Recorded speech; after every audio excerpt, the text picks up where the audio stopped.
बहुविकल्पी प्रश्न पूछे जाएंगे, जिसमें पहला प्रश्न रहेगा शिक्षा का उद्देश्य निबंध के लेखक है। बहुविकल्पी प्रश्न पूछे जाएंगे आपसे 10 प्रश्न, ठीक है। 5 प्रश्न गद्यांश से और 5 प्रश्न पद्यांश से, ठीक है। तो पहला प्रश्न यहाँ पर जो दिया गया है उसे देख लेते हैं। शिक्षा का उद्देश्य निबंध के लेखक हैं, कौन है? तो आई होप आप सभी को पता होगा, और पता है तो कमेंट बॉक्स में बताते भी रहिएगा, ठीक है। तो संपूर्णानंद इसका राइट आंसर हो जाएगा, ठीक है, ऑप्शन बी। सेकेंड क्वेश्चन है लल्लू लाल की रचना है, ऑप्शन बी इसका भी राइट आंसर हो जाएगा। प्रेम सागर लल्लू लाल की रचना है। सुख सागर की बात करें तो ये सदा सुखलाल की रचना है। परीक्षा गुरु की बात करें तो लाला श्रीनिवास दास की ये रचना है। रानी केतकी की कहानी की बात करें तो ये इंशाअल्लाह खां की कहानी है, ठीक है। उसके बाद पर्दा कहानी के लेखक कौन है? तो यशपाल इसका राइट आंसर हो जाएगा। क्या? यशपाल, ठीक है, आपको याद रखना है। यशपाल अक्सर ये पूछा गया है कि पर्दा कहानी के लेखक कौन है, तो यशपाल इसका राइट आंसर हो जाएगा। उसके बाद one of the most important अगर मैं किसी प्रश्न को कहूँगा तो वो ये है कि आवारा मसीहा के रचनाकार कौन है, ठीक है। कई बार एग्जाम में पूछा गया है, तो आपसे याद रखिएगा विष्णु प्रभाकर इसका राइट आंसर हो जाएगा। उसके बाद बात कर लेते हैं बाण भट्ट की आत्मकथा के लेखक कौन है। तो आप सभी को फटाफट इसका आंसर बताना है। तो इसका राइट आंसर हो जाएगा डॉक्टर हजारी प्रसाद द्विवेदी बाण भट्ट की आत्मकथा के लेखक हैं। कामायनी किस युग की रचना है? उसके बाद नेक्स्ट क्वेश्चन इस तरीके के पूछे गए हैं कि निम्नलिखित कवियों में से कौन से प्रगतिवादी युग के हैं? तार सप्तक का प्रकाशन वर्ष क्या है? तो ये सभी क्वेश्चन आपको तैयार कर लेने हैं। और तार सप्तक जो one of the most important होने वाला हो सकता है कि इस बार भी बोर्ड एग्जाम में देखने को मिल जाए कि तार सप्तक का प्रकाशन वर्ष क्या है। तो 1943 आपको याद रखना है, ठीक है। बाकी बहुविकल्पी आप देख लीजिएगा। अब यहाँ पर गद्यांश से आपसे 10 नंबर के प्रश्न पूछे जाएंगे, जिसमें आपको एक गद्यांश दिया जाएगा और उसके 5 प्रश्न पूछे जाएंगे जिनके अर्थ आपको बताने होंगे। गद्यांश कुछ इस प्रकार है कि धरती माता की कोख में जो अमूल्य निधियां भरी हैं, जिनके कारण यह वसुंधरा कहलाती है, जिससे कौन परिचित नहीं होना चाहेगा। लाखों करोड़ों वर्षों से अनेक प्रकार की धातुओं को पृथ्वी को पीस पीस कर अगणित प्रकार की मिट्टियों से पृथ्वी की देह को सजाया है। हमारे भावी आर्थिक अभ्युदय के लिए इन सब की जांच पड़ताल आवश्यक है। आपको सबसे पहला प्रश्न यही पूछ लिया जाएगा कि ये गद्यांश का संदर्भ कहाँ से लिया गया है, किस चैप्टर से है। तो धरती की माता लिखा है, धरती माता यानी कि माता आ गया, यानी कि भूमि होगा, ठीक है। आपको कुछ टॉपिक्स याद रखने हैं। जैसे यहाँ पर कहा गया है, तो ये सिंपली अगर इसे बताना चाहूँ तो ये राष्ट्र का स्वरूप जैसे चैप्टर से बिलोंग करता है। बाकी आप याद करने के लिए कुछ चीज़ें हैं। राष्ट्र का स्वरूप कैसे बनता है बताइए। पहली तो बात है भूमि होनी चाहिए, लोग होने चाहिए और संस्कृति होनी चाहिए। यहाँ पर भूमि की बात हुई है ना, और किसकी बात हुई है यहाँ पर? देखिए बेसिकली जो चीज़ें हैं जिन्हें आप समझ सकते हैं उस आधार पर आप इन्हें याद रख सकते हैं। मैंने जैसे याद किया कि राष्ट्र का स्वरूप में मुख्य 3 बिंदु होते हैं। वो क्या है? जैसे भूमि होनी चाहिए, लोग होने चाहिए और संस्कृति होनी चाहिए। अब माता यानी कि लोगों की बात हो रही है, भूमि की बात हो रही है, तो सिंपली से हम समझ चुके हैं कि ये राष्ट्र का स्वरूप से बिलोंग करता है। अब धरती वसुंधरा क्यों कहलाती है? क्योंकि इसके अंदर अनेक अमूल्य निधियाँ भरी हुई हैं। तो यहाँ से भी आप इसका क्वेश्चन, देखिए आंसर बहुत आसान होते हैं बट आप खोजने का प्रयास ही नहीं करते।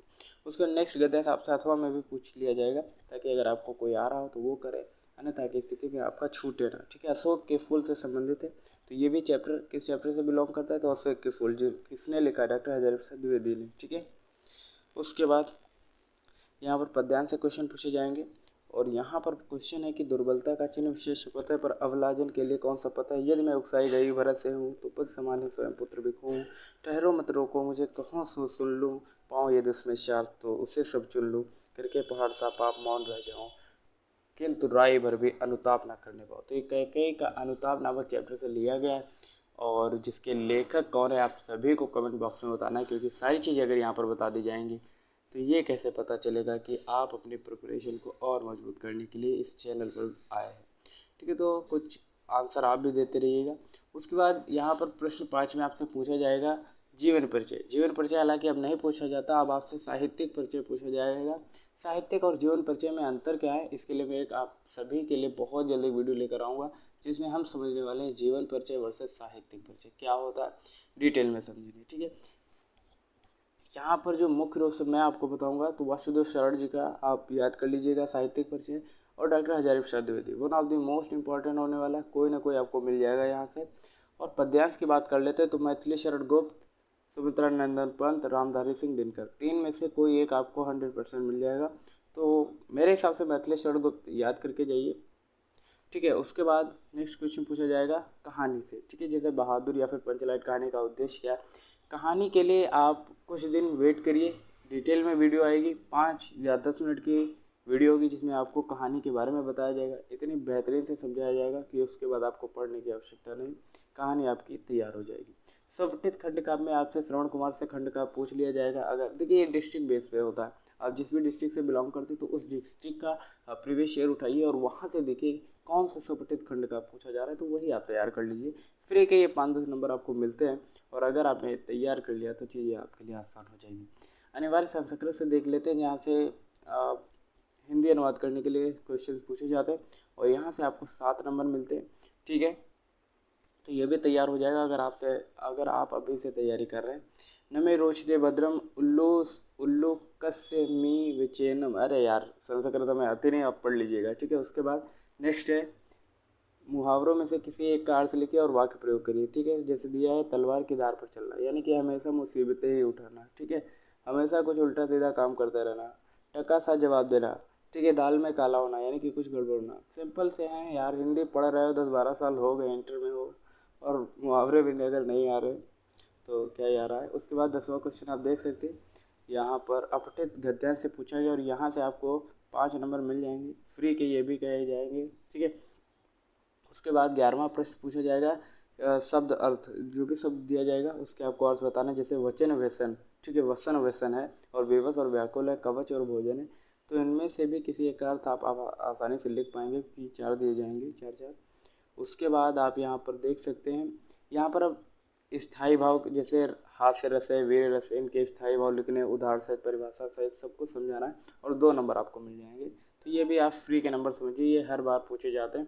अगर आप ग्रामर में इन्हें याद कर लेते तो कम से कम 20 नंबर आपके ऐसे ही क्लियर हो जाएंगे। श्लेष और उत्प्रेक्षा अलंकार के लक्षण और उदाहरण बताइए, वो भी आप कर लेंगे। दोहा सोठा क्या होता है, सिंपल सा याद कर रखा है, 10वीं से पढ़ते आ रहे हो। ठीक है, खाता खोलने के लिए आपको प्रार्थना पत्र लिखना है, क्या ही दिक्कत होगी आपको। ठीक है, आप लिख सकते हैं। उसके बाद लास्ट में आपको अपनी भाषा शैली में निबंध लिखना है जिसमें आपको 9 नंबर मिल जाएंगे। तो यही था मॉडल पेपर। आई होप आप सभी को अच्छा लगा होगा। आपने कितने क्वेश्चंस अटेम्प्ट किए, कितने क्वेश्चन सही निकले, आप अपनी राय कमेंट बॉक्स में दे सकते हैं। मिलते हैं ऐसे नेक्स्ट इन्फॉर्मेटिव एंड मज़ेदार वीडियो के साथ, तब तक के लिए जय, नमस्कार। देखते रहिए लाइफ टाइम।